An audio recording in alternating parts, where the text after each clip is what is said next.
मोहतरम नाज़रीन आदाब, जी टुडे न्यूज़ में आप सभी का खैर मकदम है। सीपी की हिदायत पर एसीपी टास्क फोर्स नागेंद्रचारी की क़ियादत में टास्क फोर्स सीआई अंजया और सीसीएस टीम ने मुसद्दिक़ा इत्तलात की बुनियाद पर वेलपुर पुलिस स्टेशन की हदूद में वाक़े पड़कल गाँव के एक मुर्गी फार्म पर खुफिया तौर पर चल रहे जुए के अड्डे पर छापा मारा।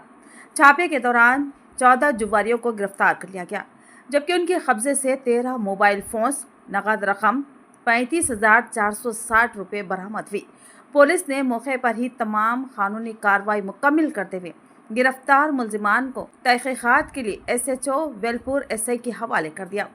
इस मौके पर पुलिस का कहना है कि जुए जैसे गैर कानूनी सरगर्मियों में मुलविस अफराद के खिलाफ सख्त कार्रवाई जारी रहेगी ताकि समाज को इस लानत से बचाया जा सके।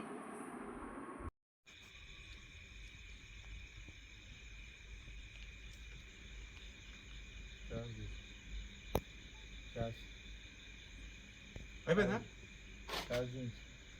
జీన్స్